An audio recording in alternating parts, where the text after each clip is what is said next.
This is a recording of the presentation I gave at the Denver Museum of Nature and Science on October 28th, 2024 to commemorate the completion of transfer of over 100,000 images by Bob Rosinski and myself to the museum archive for internal reference and use, as well as being available to schools and the public worldwide.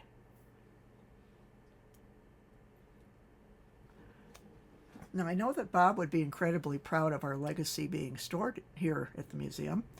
When he and I met, Bob was already part of the museum family as a volunteer, photographing everything that any department needed. His interests were unlimited, as were his photographic skills. And Bob liked to say that he and his friend Jack were museum rats. Looking back, his friend Jack Ferguson served 40 years on the museum's board of trustees, and now Bob's 40-year legacy has found a home here as well. When the two of us started photographing as a team in 1981, Bob and I discovered that our photographic styles were identical. It was important to us that our subjects and images should have purpose and tell stories, and our priority was to go places that other photographers didn't go and to document subjects that would benefit from the visibility of our work. We both came from disciplines where telling a story with images was our purpose. At the University of Arizona, I studied scientific illustration, which is a method used to visually communicate the sciences, including biology and geology, anthropology and medicine. And I bought a little motorcycle, and every chance I had, I took off to the desert with a camera and tripod strapped to the back of it, looking for meaningful images that fit my professor's assignments. And before long, I knew that I wanted to continue doing purposeful photography, and that led to my first job in photography, which was working on staff at an archaeological dig in the Middle East. We photographed all kinds of discoveries, including this unexpected burial cavern, fascinating one to document, and I photographed all over the site and worked in the darkroom for 2 entire seasons, and the experience was terrific. Bob had been an Associated Press photographer as well as an outstanding skier. He was one of only 2 of the 32 press people who caught this photo of President Gerald Ford skiing at Vail. And unfortunately for Ford, both of these photos for Associated Press appeared on Saturday Night Live. The one on the right, from Cheyenne Frontier Days, was described as the president campaigning in Wyoming. Bob found stories everywhere. Driving toward the Pawnee grasslands, he pulled over when he saw this man and his animals walking along the train tracks. They talked for a bit, and then Bob asked if he could take a few photos. This is simply a moment in time, which of course is what any photograph is. But sometimes those moments have impact and meaning. As I said, Bob and I each came into photography looking for purpose, and certainly found it together. By working as a team, our stories had more depth and creativity because we always knew what the other was capturing. It gave us the freedom to take chances on different interpretations of a subject. And a simple and very early example of this was the pair of mountain goat photos you're looking at. Now, I was below the goat, framing the photo on the left. It's a traditional composition, perfect for a magazine cover, I was thinking. Framed against the blue sky, there was room at the top for the banner. And while I was working on that, Bob climbed above and behind the goat at a distance to take the photo on the right, this rimlit image with rust-colored tundra in the background. I'd never seen a perspective like that, and neither had photo buyers. We licensed Bob's image many more times than the expected, but beautiful, version of mine. And instead of a single image, this was the beginning of a story. And that's the way we worked from then on. While we had the privilege of photographing in many parts of the world over 40 years, the projects that held the most significance for us were those in Colorado. And tonight I'm going to highlight 3 Colorado stories because each one engages the viewer in a different way to appreciate and understand a special part of nature in Colorado. Also, these are examples of why Bob Rosinski and I dedicated our professional lives to wildlife and conservation photography. So one of the first areas that intrigued us was the San Luis Valley. And of course, the most prominent destination from down there is, well, Great Sand Dunes National Park. And every year, every season, in fact, every moment is different. And in a lifetime of photographing just the dunes, there would still be original images waiting to be captured. But as spectacular as the dunes are, we felt there was much more to discover and document throughout the valley. The dunes occupy about 30 square miles, but the entire San Luis Valley is more than 8,000 square miles.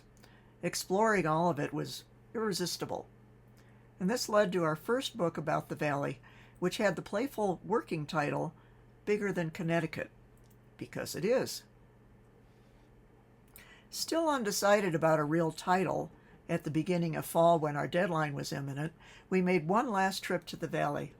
And as Bob and I waited for sunset, we stopped simultaneously in the middle of a conversation, listening to a sound that was familiar but seemed out of place. Until we realized the sandhill cranes were returning in their fall migration. Then the first string of birds glided over us and called as they descended to the valley floor. It seemed a perfect way to conclude our work on the book and solidified the decision to name it Valley of the Cranes. Now, the book goes beyond cranes to include the environment and other species. We tried to capture the elusive feeling that this is simply a very special place, a quality so strong that humans have been drawn to the valley for at least 12,000 years. And considering the San Luis Valley is the highest desert in North America and only averages 7 inches of rainfall a year, it was eye-opening to see how many of our photos involved water, directly or indirectly. Only snowmelt provides additional water to the valley's aquifer. So it isn't surprising that we chased these gigantic cumulus clouds from the west side of the valley to the east side, hoping for a rare, dramatic rain event. But instead, we saw them completely disintegrate into the sky without a single drop of water reaching the ground. Our journals early on reflect the photographic goal for this book. Here's an early journal entry. We're covering as much territory as possible, but the exceptional quality we're striving for is not an everyday occurrence. Many images are in our minds simply waiting for good light and no wind, or that rare peak of action. The greatest discovery this month is that we need to be 17 places at once. And a spring journal entry reads, "The last few weeks have been prime in the refuges, particularly the wetlands. At Monte Vista, there have been young bitterns that would probably jump into the car with us. White-faced ibis are posing too. Baby coots and grebes are paddling all over, and weasels are swiping eggs from nests. Great blue herons are making a dent in the rodent population too." On another day, the journal reads, "We scouted Rock Creek, Hot Creek Wildlife Area, and the gorge between the Rio Grande and the New Mexico border. There's a beautiful view of the Rio Grande and Blanca from the Lobatos Bridge, and if there's ever clean afternoon light, it could be quite nice." As you can see, we eventually got that one perfect afternoon and knew exactly where we wanted to be for it. Humans have a long relationship with sandhill cranes. Based on projectile points, Folsom people hunted in the San Luis Valley at least 10,000 years ago, certainly for bison and very likely for cranes. And the upper image is a life-sized petroglyph of a sandhill crane that Bob photographed in a rock shelter near Limekiln Creek. In one of the few archaeological references for this drawing, it was noted that the bird is depicted flying to the southeast in the direction cranes fly today on their southern migration. And whether it was spiritual or cultural, ancient people shared the valley with cranes in some way, and we still do today. During the 1980s and 90s, The unexpected sight of endangered whooping cranes flying among the migrating sandhill population was notable. When the total remaining whoopers in existence dropped to 15 individuals, extinction had looked inevitable. So the Fish and Wildlife Service considered creative ways to preserve the species. An early attempt was to establish a second migrating flock among our Rocky Mountains greater sandhill cranes. They placed whooping crane eggs in sandhill nests, and the intent was for the whoopers to learn the migration route from their foster parents and start a new flock of these big white birds to safeguard the species. Unfortunately, the chicks imprinted on their great cousins, and the 5-foot-tall whooping cranes that sounded entirely different from the rest of the flock didn't get the message. The whoopers didn't recognize one another as the same species. And there was one example of this. We called it a whoop hill because it was a cross between a sandhill and a whooping crane. Sometimes wildlife management does not go the way we intend, but it can still provide insights that can lead to better strategies in the future. And the last whooper was spotted in the San Luis Valley migrating with our flock of sandhills in 2002. Now, the perimeter of the valley was included in our explorations, and that extended into the eastern edge of the San Juan Mountains near Creede. In particular, Wheeler Geologic Area was on our minds to photograph in late summer. In correspondence with the book team, I wrote, "That's a trip you're all welcome to join us on, but bring your 4-wheel drive, your horse, or your mountain bike. It may take all that and more to get up the 14-mile 4-wheel drive road." Our good friend Audrey Benedict accompanied us on this adventure, and the three of us made our way up to the area in our old Toyota Land Cruiser, which we had bought from John Fielder. 2/3 of the way up, we passed John's new Suburban that somehow didn't make it a few days earlier. A note on his windshield said he'd be back for the truck pretty soon. What Bob and I were doing in the valley would be called conservation photography. In this case, it meant documenting the natural landscapes, wildlife, and ecosystems to convey a story about a lesser-known but ecologically rich part of Colorado. Conservation photography is more than just capturing image. It's about telling stories that motivate people to be aware and concerned about a subject. And another purpose is that the photos become a reference, preserving the state of nature as it was at that moment. For a conservation story to have impact, an audience needs to care about the subject, and then, if a risk is presented, they're more likely to be supportive. So our explorations continued over the years, and almost 2 decades later, we had an opportunity to produce a second San Luis Valley book. It was inspired by 4 things: a water crisis, Audrey Benedict, who was our author, the Nature Conservancy, and Great Sand Dunes elevating its status from a monument to a national park. The photo on the left was taken along Sand Creek in the valley when we worked on Valley of the Cranes, and 20 years later, the photo on the right is from a similar spot along the creek while we were working on Valley of the Dunes. As I mentioned, water in all its forms is a scarce but precious commodity in the San Luis Valley. It sustains both wildlife and human communities. And cranes and other species depend on the seasonal flows of wetlands and rivers and grasslands for food and habitat, while farmers and residents rely on it for their livelihoods. Water is the unifying thread running through the story of the San Luis Valley. Recent decades have seen dramatic changes in the water supply due to drought, below-average snowpack, and depletion of the underground aquifer. Some of this is due to climate change, and another cause is the overuse of 6,000 wells pumping water to crops. This is similar to the photo on the cover of Valley of the Cranes. In this situation, the birds had roosted the night before in shallow artesian water right next to the Monte Vista National Wildlife Refuge. Bob and I commonly included this photo in presentations, always mentioning that it was taken at 25 below zero. And a few years later, the magazine Greenpeace used it on the cover of their global warming issue. Someone who obviously had heard our lecture wrote an irritated letter to the editor saying, "You shouldn't have used that on the cover because it's not an example of global warming. It's 25 degrees below zero." Now, that was in 1989, but now this image has become an example of climate change. The water table is so much lower that the artesian spring has been gone for years. This is due to the combination of less snowmelt and more demand during drought for water pumped from the wells.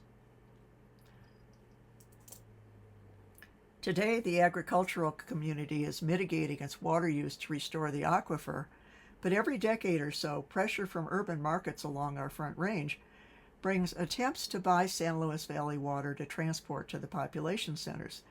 This was the situation in 1998 when we worked on Valley of the Dunes.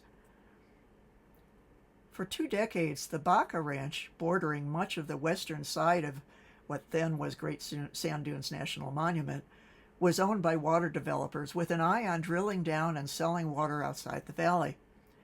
Adjacent to the Baca and the dunes, Hesa Ota, the conservation-minded owner of the nearby Mendo Zapata Ranch, was willing to sell his property if it would be protected from development of any kind. This is when, with considerable eloquence and charm, Audrey Benedict introduced the Nature Conservancy Board of Trustees to a San Luis Valley experience. The highlight was a hands-on tour of the Mendo Zapata Ranch and a drive through a large herd of bison roaming free within the Mendo, which was in itself exciting. Another unique element of the Mendo Ranch tour was a dramatic description by 2 of the Smithsonian's most accomplished Paleo-Indian archaeologists, Dennis Stanford and Peggy Jodrey, who had excavated on the Mendo, and they ultimately discovered that it was the most complete Folsom bison kill site in North America. In 1999, the Nature Conservancy purchased the Mendo Zapata, and in 2002, the Conservancy followed with acquisition of the Baca Ranch. And when the sale was finalized in 2004, the Secretary of the Interior officially designated the area as a national park, with the declaration that sufficient diversity of resources has been acquired to warrant designation of the land to that elevated status. Now, this move was supported by local residents who were concerned about the preservation of important resources, especially groundwater, and also archaeological sites, and wetlands and migratory bird habitats, as well as part of the dune field.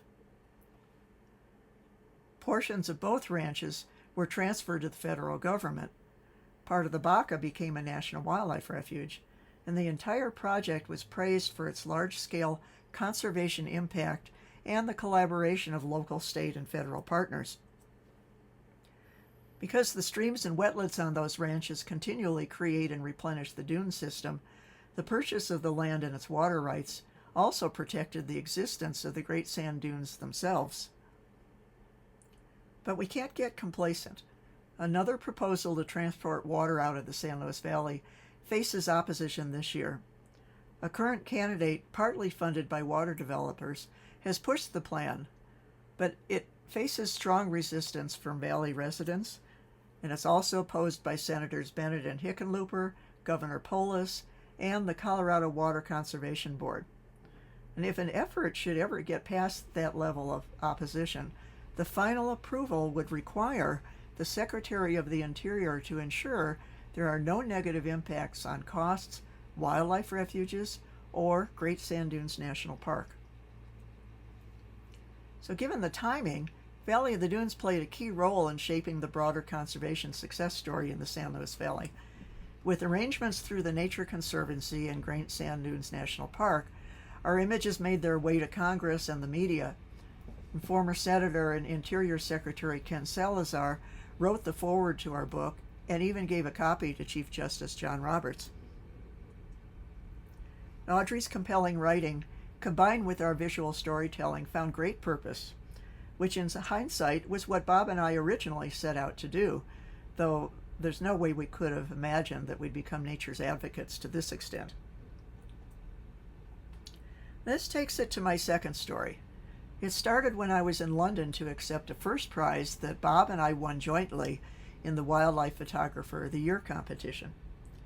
The night before the award ceremony, all of the prize-winning photographers from everywhere in the world went to dinner, and we discovered a mutual frustration that the respect for wildlife we hoped to spread through our images only reached people already concerned about the subject. And that was on my mind several days later when I walked into a London bookstore and found half a dozen books on urban wildlife, which was an entirely new concept to me. So I brought City Safari home with me.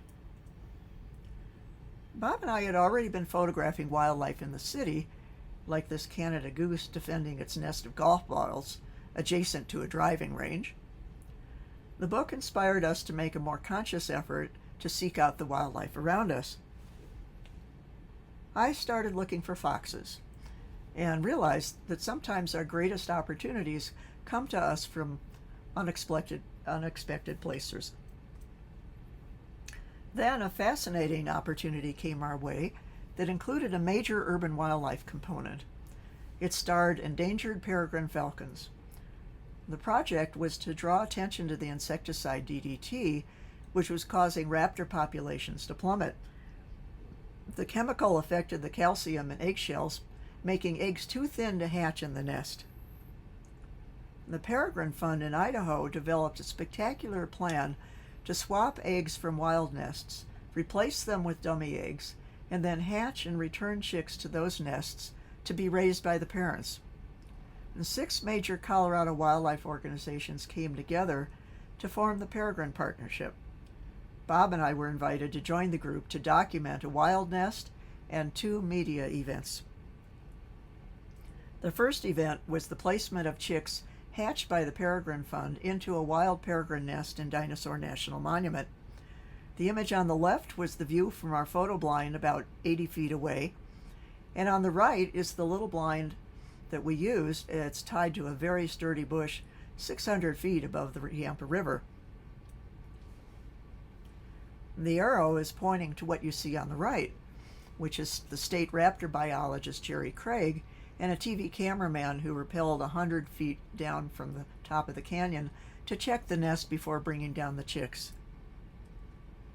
Well, Jerry and Steve Petersburg from Dinosaur National Monument attached leg bands to each chick before taking them down the cliff.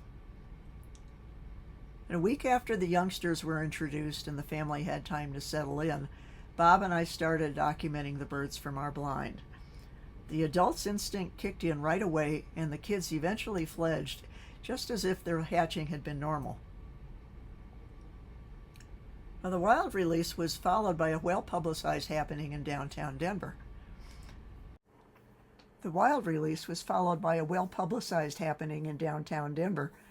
5 fledglings hatched by the Peregrine Fund were brought to the roof of the Denver Post building. It became a huge media event in the midst of 2.5 million people. And if projecting images on buildings had been a thing in 1988, the photo on the right would have accompanied the event, but this happened to be part of a recent series displayed on downtown's clock tower. Denver Mayor Federico Pena and Governor Roy Romer welcomed the 5 young peregrines to Colorado. Dignitaries, film crews, and the public crowded around the birds. Jerry Craig supervised this release too. The youngsters are waiting in line to get their leg bands, you can tell. And I photographed this image from the cage that they built for us on the roof. The birds can come and go from theirs, but we were confined while we were taking pictures up there. And there was food and shelter for the peregrines on the rooftop until they learned to fly and hunt for themselves. And these birds could be seen from the street and the surrounding office buildings.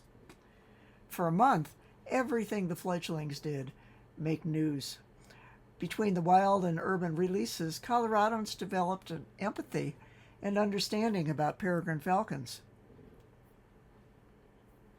Well, the Peregrine Partnership gave me an idea. Here was a way to engage the general public. People could connect with urban wildlife without traveling beyond their familiar world. And bringing peregrines to Denver created excitement and interest, but the rich wildlife community living around us just needed an introduction. So I showed the London book to our publisher, who immediately gave us the go-ahead to create one of our own. But in addition to our work, Bob and I wanted to engage as many others as possible to discover and photograph urban wildlife. There would be a greater impact when more people learned to look for and photograph and talk about their wildlife experiences in and around the city. So I approached the 6 organizations from the Peregrine Partnership and invited them to help me form a new urban wildlife partnership. Our goal was for each organization to engage the public through its own channels. We developed urban events over the next year and a half that would culminate in a major celebration on Earth Day 1990. Our job was to create a book that included many photographers. Bob and I started the Urban Wildlife Photo Club. We met at the Denver Museum of Nature and Science, and before long, Ricketson Auditorium was filled each month with over 200 photographers and folks just interested in wildlife and doing something to benefit it. They were taught to create images for publication, and experts talked about species that they might encounter around the city. The club even created a code of ethics for wildlife watching, since we were encouraging people to be out and about. After a year, 115 images were selected from 35 photographers in the club, and the book, Close to Home, Colorado's Urban Wildlife, was in production. In addition to photos, 11 essays by wildlife professionals and environmental reporters from the Denver newspapers were featured. Jay Hare, the president of the National Wildlife Federation, wrote the foreword. Of the essays, my very favorite one was by Betsy Webb, who was curator of zoology at the time. Her essay was titled Wildlife Watching for Insomniacs. Earth Day 1990 was a great success. Governor Romer declared it the Year of Urban Wildlife. The Division of Wildlife invited volunteers to build and set up 1,990 bat houses in the Denver area. Betsy Webb at the museum organized an international symposium on urban wildlife. There were events everywhere from city and state parks to the streets of downtown Denver and even Rocky Mountain Arsenal. We had a huge book signing celebration at the museum, and at the end of the day, Bob and I thought, okay, this has been great. It's where we part ways and say goodbye to all these new friends we made, because the plan had always been to end the club with the book. But no, the Urban Wildlife Photo Club refused to disband, even though their purpose had been achieved. And 36 years later, the club is still going strong. Some of the original members are in the audience. Within the club that wouldn't disband, they weren't just out taking pretty pictures. People continued to work on urban wildlife advocacy projects, like Binny Abbott, who made this thing happen. She wanted to stop developers from building condos in a suburban wetland called Two Ponds. Binny had passion, knowledge, and the drive to do everything she could to save it. So she started photographing using what she learned from the club and made presentations to the city and the Army Corps of Engineers. And after a couple years, the Fish and Wildlife Service designated Two Ponds a national urban wildlife refuge. And then there was Bill Bakke, a semi-retired real estate appraiser who photographed a 54-acre property in danger of being bulldozed for development. A slide program he gave to a state committee funding environmental projects saved the wetland in Aurora with a $450,000 grant to purchase the land. Our next club project created a program using our Close to Home book images and a script written by members who presented it to schools and organizations. It was fun for the club and great for education. Then a year later, we launched a statewide kids' urban wildlife art and photo contest with help from the other partnership organizations. The competition invited kindergarten through 12th graders to enter from all corners of Colorado, resulting in an incredible 2,400 entries. And if you look at the watercolor in the upper right, you can see that it shows the influence of the Downtown Peregrine release, which is fitting because that's what started the Urban Wildlife Project. Which brings me full circle with this final urban wildlife photo. I photographed it about 10 minutes from our house next to the Highline Canal. In itself, it doesn't show the fox in an urban setting, so it wouldn't have done well in the urban category of the Wildlife Photographer of the Year competition. However, it was awarded the overall grand prize in 1990. Sir David Attenborough presented me with the prize at London's Natural History Museum, and it was the most extraordinary day of my professional career, except maybe for this one. I'm still amazed that my simple photo of a young red fox brought international recognition and the permanent title of being the first woman to win it. Now, this contest is thought of as the Academy Awards of Wildlife Photography. Dozens of media outlets from around the world ran the fox photo, and all of the London papers and magazines covered it too. This is my favorite media photo from the front page of the Guardian newspaper. The press got us laughing by saying, "Show Sir David how to use a camera."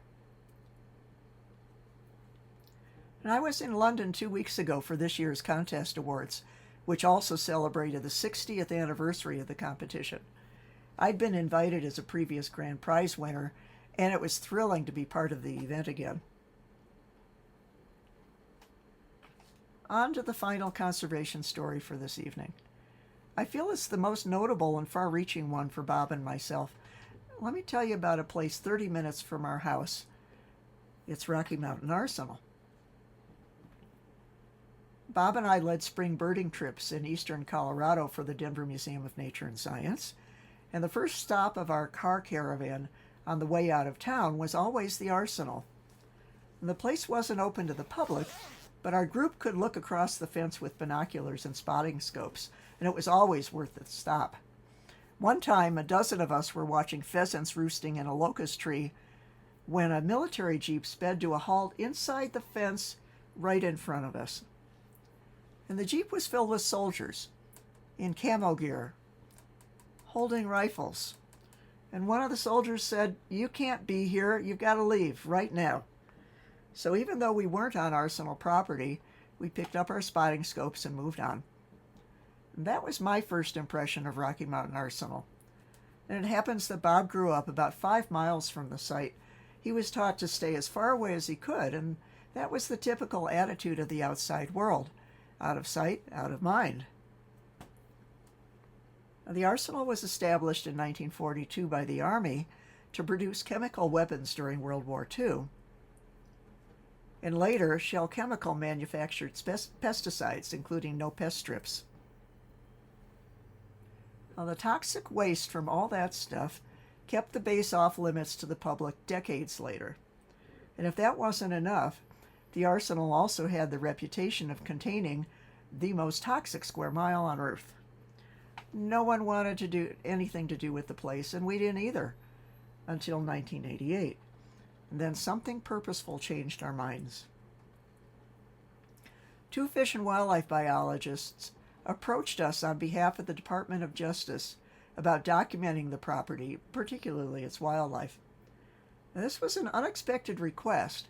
Pete Gober and Mike Lockhart, that's Pete on the left and Mike on the right, were assigned to the Arsenal. Mike was a biologist brought in to assess the contaminant levels in bald eagles and recommend methods to discourage about 100 of them from roosting on site during the winter. The problem was that some of the eagles also fed at the Arsenal. And at the time, the prairie dog population topped 100,000 animals on this 27 square mile property.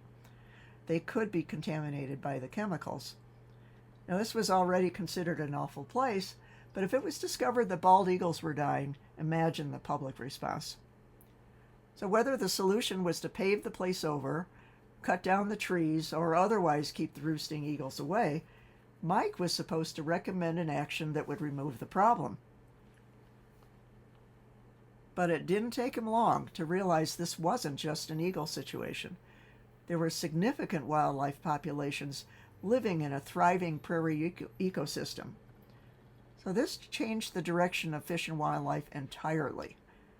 The new goal was to explore ways to protect all of the species out there. Pete's focus was to elevate public awareness of the actual resource values and the need to preserve them. The entire dialogue went from a strictly contaminant and cleanup issue to one of protection, which was why we were asked to get involved. Our photos would be instrumental in illustrating that message, and our network could help spread it. Well, this was a tempting challenge, but we couldn't make a decision on whether to accept it without seeing the inside of the place for ourselves. So Mike took us on a tour. He drove us past features that we never even knew existed, including lakes and riparian areas like this. I want to mention that the images I'm showing about the tour were taken later, but they tell an accurate story about our first impressions of the site. We saw the former Army Officers Club with its swimming pool and current residents, and Shell's 300 buildings where pesticides had been manufactured. Mike drove us by North Plant, which was the origin of nerve gas chemicals, and we saw the best and the worst that Rocky Mountain Arsenal had to offer. Continuing on, the riparian area soon opened to 5,000 acres of contiguous prairie dog colony, probably the largest colony remaining in Colorado. And ferruginous hawks were feeding on them left and right. We counted 17 ferruges within the first mile. After finishing the tour, Mike dropped us back at the entrance gate, and as we drove away, Bob and I looked at each other. We had both decided in the first 5 minutes that we were going to do it. The issues were clear as well as the potential. Department of Justice and Fish and Wildlife offered us an exciting challenge. Basically, they said, here it is. What can you do with it? And how many chances do you get like that? They hired us to document the wildlife and activities for what turned into 6 years. Public opinion was going to be a major factor deciding the future of the site at the edge of Denver, and Bob and I collaborated with the team that shared those goals. Army, Fish and Wildlife, Shell Oil, the EPA, and conservation nonprofits like the National Wildlife Federation, we were all invested in making this happen. Each entity had its own reasons for being there, but the bottom line was clear. It was the right thing to do. After decades of destruction to the land, Mother Nature showed her resilience, and now humans had an opportunity to correct the damage done. All that was needed was to reverse public opinion and remove 50 years of toxic contaminants. So Bob and I started photographing. Finding subjects that would appeal to the public was easy, but before cleanup began, the negatives were obvious too. Although we were restricted from the contaminated areas, there were no restrictions on what to photograph or talk about. Our work at Rocky Mountain Arsenal began with a new spiral notebook to record our daily observations. Journals were valuable through our early years of photographing, and this was routine for us, quite automatic. Most of the entries were brief and far from profound, but I'm grateful we had the foresight to record what we saw and did. That first day included a formal orientation with the Army's Public Affairs Department. We were given a radio, identification tags, and most importantly, learned where we could and couldn't go. The abandoned production plants and waste disposal areas like Basin F and the most toxic square mile on Earth were out of bounds, which was fine because neither of us wanted to go there anyway. Getting our bearings as we drove toward the north end, we kept hearing loud noises like gunshots near an open pond of toxic residue called Basin F. Loud blasts were coming from cannons of natural gas that fired periodically to scare away waterfowl so it wouldn't land in Basin F. So a study a couple years before found that if birds were on this pond for 25 seconds, it was enough to kill them. And back when Shell was producing pesticides, their plant manager said, "That's just the price of doing business if we're killing a few birds out there." A permanent cleanup and closure of Basin F had begun earlier in the year, and by our time at the arsenal, the sludge was fenced and covered, as you can see in our aerial photo. But the cannons kept firing as long as the sludge was there. And then in 1989, the EPA put Basin F on the national priorities list. Basin F was ultimately a success story we witnessed. Almost 11 million gallons of liquid stored here were incinerated starting in 1993. Because Army built the SQI, the Submerged Quench Incinerator. 99.99% of the materials of concern were destroyed. It was a remarkable achievement. And during the few years the SQI operated, we searched for different ways to make it look compelling and interesting. When you only have one chance to photograph a place, what you record are your first impressions, and the advantage of returning time over time challenged us to find new interpretations of subjects. The depth and variety of images led to stories about species or changes, or in this case, the SQI. Our opportunities included taking aerials from planes or helicopters, and this one shows the context between the SQI and Denver. The building operated almost continuously, and sunrise gave it a dramatic look. In this photo, an extreme telephoto created a different perspective. Another feature affecting Rocky Mountain Arsenal was Stapleton Airport, which used to be adjacent to Rocky Mountain Arsenal. Rather than relocate the airport, some interests wanted to simply expand Stapleton into the Army facility. Just pave over the property and extend the runways. The section that the airport had was fenced on three sides. For the most part, mammals from the arsenal stayed off the airport, with a few exceptions. On this snowy morning, a rabbit runway extended under the fence between the arsenal and Stapleton. Virtually all the cover had been cleared from the airport grounds. However, apparently there was plenty of food. These are all black-tailed jackrabbits. You can see a runway behind them, and I remember flying out of Stapleton and sometimes seeing rabbits and occasionally a coyote while the plane taxied down the runway. As you'd imagine, jet noise frequently brought a pause in conversations, and the wildlife didn't react to it, but we had to adapt. After waiting a few minutes from taking a nice urban wildlife photo of bald eagles in the skyline, the scene turned into even more of one when the jets took off. To document the wildlife, we started working with biologists from Fish and Wildlife and university grad students who monitored species in the buffer areas surrounding the contamination sites. Mike and his team did a telemetry study, trapping raptors and gathering data. In this photo, he's weighing a bald eagle, and I'm just constantly amazed at the size of the eagle's feet. Then Mike would tie a transmitter to a tail feather that would stay on until the next molt.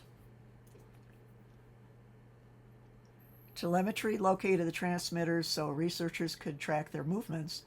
Contaminant loads were generally low in the trapped eagles.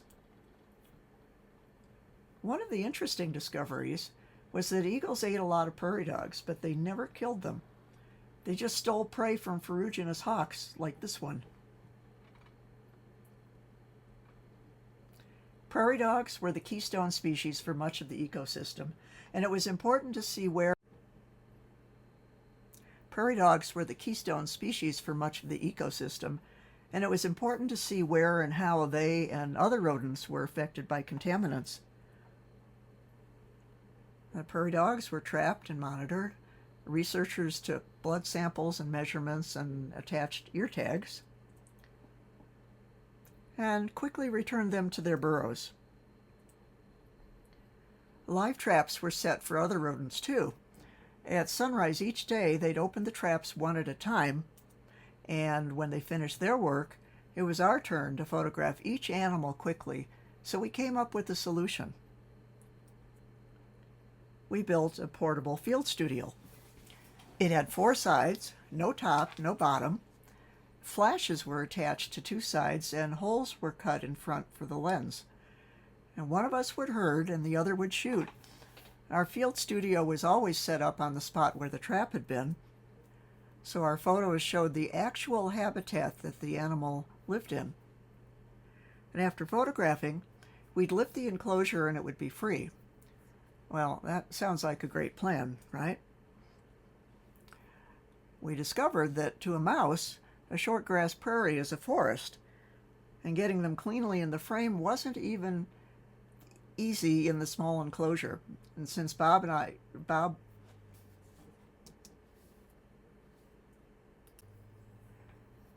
So we built a portable field studio. It had 4 sides, no top, no bottom. Flashes were attached to 2 sides, and holes were cut in front for a lens.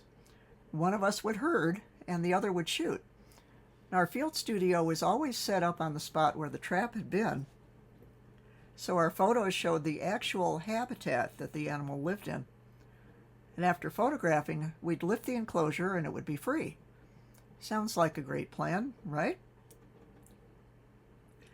To a mouse, short grass prairie is a forest, we discovered. Getting them cleanly in the frame wasn't easy, even in the small enclosure. And since Bob was the better macro photographer and I turned out to be the better herder, that's generally the way we worked with the field studio. It was usually my job to encourage the subject into an open spot in front of the lens and to keep it from climbing the grass and jumping out of the studio. Well, Bob's shooting instincts were great, but these little guys were very quick. At least an Ord's kangaroo rat's long tail is a significant feature to document. Well, fortunately, we had at least one decent frame of each species, including these 9, so the small rodent population was documented pretty well. Most species were monitored in a similar manner using live traps of all sizes. This one was for deer. And in this image, the mule deer doe's eyes were covered with a cloth to reduce stress while it was tested and tagged, and it's amazing how quickly they worked. Then she was released, in this case with an ear tag, and sometimes they were also collared with a transmitter. Since they live in prairie dog colonies, burrowing owls were also monitored. And in conservation photography, it always helps if charismatic megafauna are part of the story. Those would be popular species like bald eagles and burrowing owls. People find them more appealing than mice and prairie dogs, and they can be the face of an entire ecosystem. And who can resist a face like this? So everything in the live traps was removed very quickly, and the information researchers gathered told them where the bigger problems were and which species might be affected. Well, it wasn't long before our image library was diverse enough to share with the public. We could confidently say in 2 hours driving through Rocky Mountain Arsenal, you could see more wildlife diversity than in an entire day at Colorado's Rocky Mountain National Park. This became the point of collective action by the agencies that were changing public opinion. Now they could say, look at this treasure where wildlife thrives adjacent to millions of people. And soon the word spread, and the public wanted to see it for themselves. One of the first groups we brought on site was our Urban Wildlife Photo Club. Unsupervised access wasn't allowed before cleanup, and these double-decker buses became the ideal method for group tours. So Fish and Wildlife and the Army announced the first public open house. So in January 1990, the first Bald Eagle Day was celebrated, and that recognized the return of the wintering bald eagles. Now, Denver newspapers promoted it as the first chance for people to visit a mini Yellowstone within minutes of their homes. And in 2 years, attendance at Bald Eagle Day grew to 10,000 visitors. This became an annual event, and for 10 years we produced wildlife calendars that were given away at open houses. Other open houses followed Bald Eagle Day. People lined up at the Arsenal entrance for tours and transport to a new visitor center where there were plenty of wildlife-related activities for everyone. And Prairie Dog Day was quite popular in the spring. Nature walks around the lakes were led by fish and wildlife biologists. Families and school groups had hands-on field experiences, and the kids especially loved those. Press coverage went national and international. Headlines included Land of Death and Life from National Wildlife, and a wartime arsenal goes back to nature in National Geographic. The French publication Terre Sauvage used Danse avec les toxiques, Dance with Toxins. Outside Magazine's title was Please Don't Eat the Daisies. And our Deer in Denver skyline image was frequently included and often stood alone in an article. For a conservation issue, you work to find that single picture that's worth 1,000 words, and something that tells enough of a compelling story to draw people into wanting more. This herd of mule deer bucks and the skyline and the mountains in the background was one of those. Colorado Congresswoman Pat Schroeder was one of the Arsenal's greatest supporters. In fact, Pat introduced the 1992 bill that made it a national wildlife refuge after cleanup. Now, this was the 27 square mile site in 1990. It transitioned through 15 years of cleanup and mitigation to open in 2004 as a national wildlife refuge. Now it looks like this. And thanks to the public and everyone who fought for it, Rocky Mountain Arsenal is now a premier wildlife sanctuary. More than 400,000 visitors a year can spot bison and eagles, and prairie dogs and burrowing owls, and occasionally a black-footed ferret right from their car. The Arsenal is still a lot of what it was more than 40 years ago, a wildlife oasis in sight of downtown Denver. What I shared with you tonight are 3 stories about Colorado wildlife that I think are worth recognizing.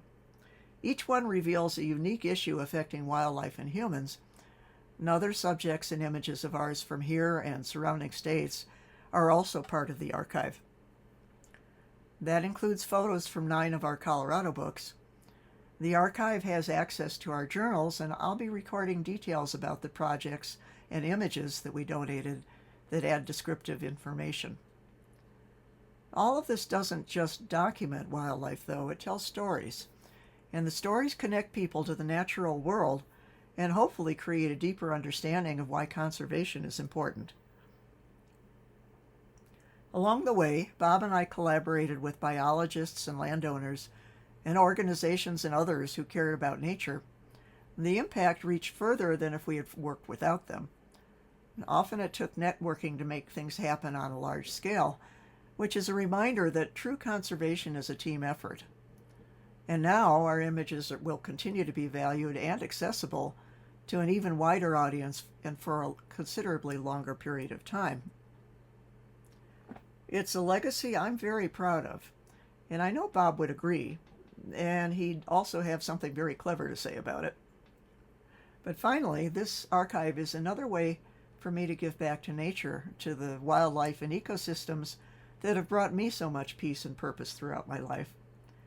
So I want to offer one final and heartfelt thank you to the museum and to the archivists who recognized its value. Thank you.